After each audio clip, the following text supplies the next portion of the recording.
Buenas tardes, profesor y compañeros. Hoy les hablaremos acerca de la terapia de tercera generación para problemática de consumo de sustancias, por Catalina Crespillo, Catalina Rojas y quien les habla, Araceli Moya.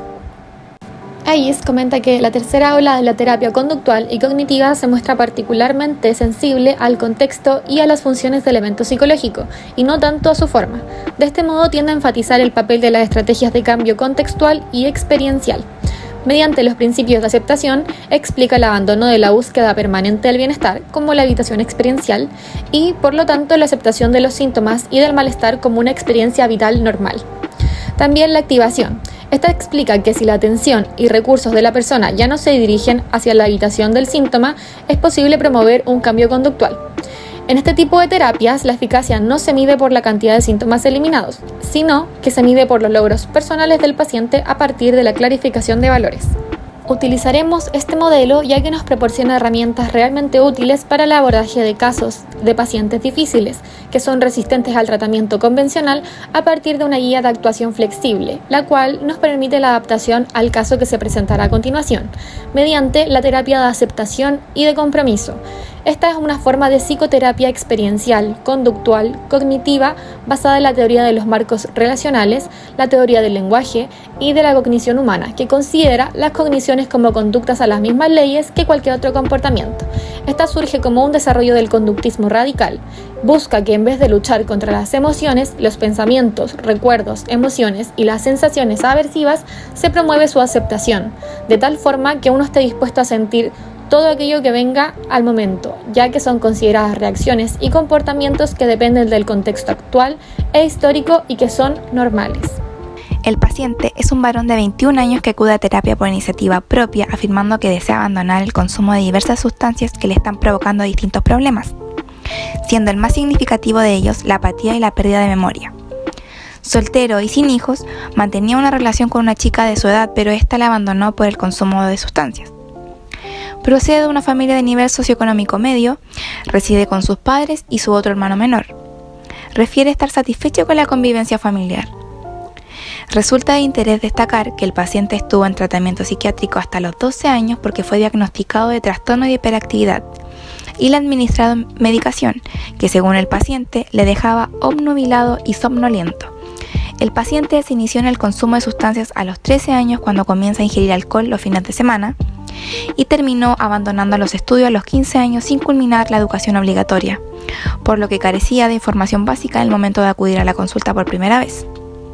En ese momento entra en contacto con el cannabis y la cocaína, iniciando consumos esporádicos. El consumo de distintas sustancias estaba ligado sobre todo a conceptos recreativos, tales como salir con los amigos, acudir a discotecas y facilitar las relaciones con personas del sexo opuesto. Estas situaciones provocaban el craving o ansias de consumo, especialmente de cocaína y alcohol, por lo que el uso de sustancias servía de escape ante situaciones percibidas por el paciente como aburridas o aversivas, lo que terminaba provocando una sensación de bienestar. Todo ello había provocado que el paciente se estuviera alejando de algunos aspectos que él consideraba importantes, tales como la pérdida de amistades. Eso le hacía mantener pensamientos recurrentes referentes a los comentarios que los demás estarían haciendo sobre él y sus consumos, lo cual en ocasiones derivaba en cambios bruscos de humor que terminaban en episodios verbales violentos hacia quien lo acompañara. Por otro lado, le preocupaba la pérdida de memoria que se había observado y refería a ser incapaz de mantener la atención en una película, o la imposibilidad de mantener conversaciones porque sentía que se le hacía muy difícil seguirlas. El propósito de la terapia de aceptación y compromiso es brindar ayuda al paciente para que éste se centre en tener una vida valiosa, en tratar de definir qué quiere con su vida de manera que ésta tenga un sentido o propósito. Esto es algo que el paciente no lograba conseguir, ya que él mismo afirmaba que toda su vida se había centrado en el consumo de sustancias ilícitas y sus relaciones sociales giraban en torno a ese consumo. Para eso, lleva un proceso llamado desesperanza creativa. Esto es un proceso imprescindible para incrementar la motivación hacia el cambio de conducta. Se trata de hacerle ver al paciente el costo que tendrá sobre sus propios valores.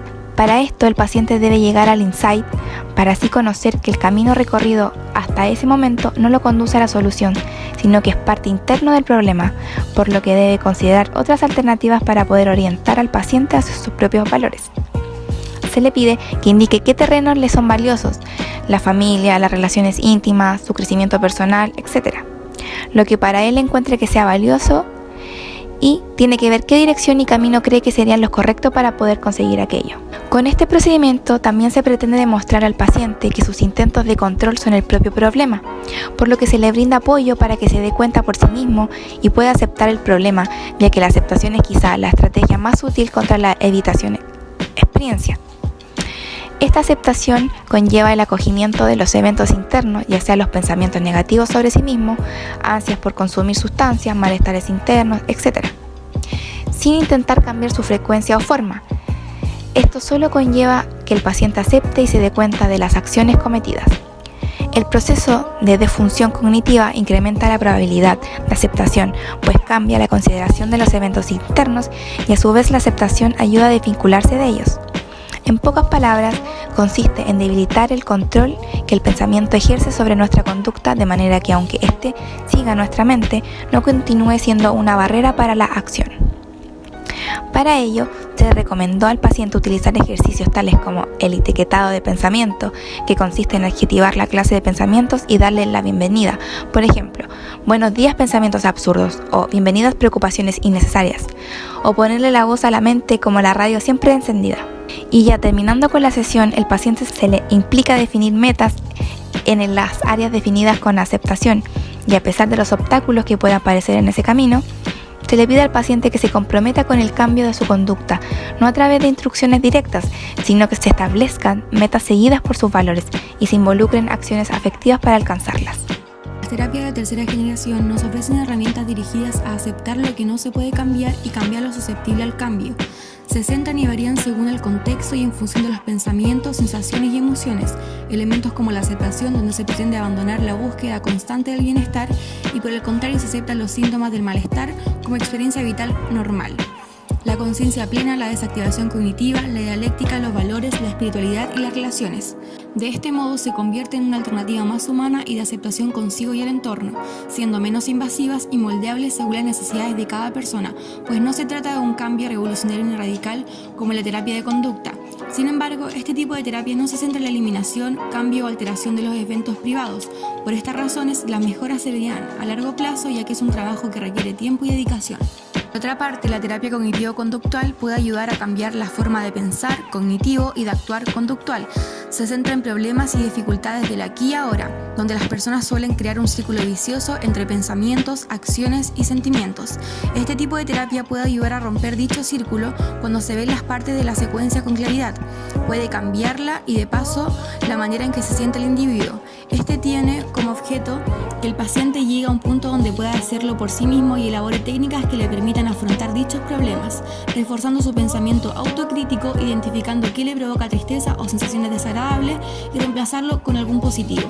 Lo beneficioso de este tipo de terapias es que una vez aprendida, el individuo posee los conocimientos y habilidades para reconocer que está a punto de hacer algo que le hará sentir peor y en su lugar hacer algo positivo, así como también suele ser una alternativa práctica y eficiente para tratar trastornos graves y moderados de depresión y ansiedad. Sin embargo, no es menos cierto que las presentaciones más complicadas, crónicas y refractarias han mostrado necesidades de un enfoque terapéutico que permitiese obtener a los afectados una sensación de cambio, bienestar subjetivo y funcionalidad que el enfoque cognitivo-conductual tradicional no es capaz de conseguir. Concluyendo lo anterior mencionado y a partir de los antecedentes recopilados, podemos destacar la importancia de ambos modelos para tratar diferentes afecciones del comportamiento humano, centrándose en las demandas personales de cada individuo.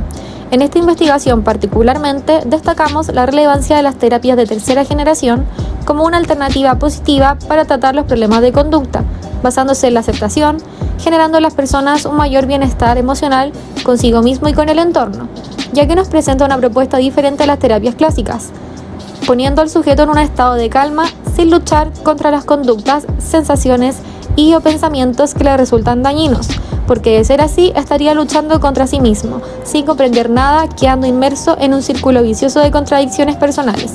De esta manera, este tipo de enfoque terapéutico logra a cabalidad resultados provechosos tanto para el paciente como para el terapeuta.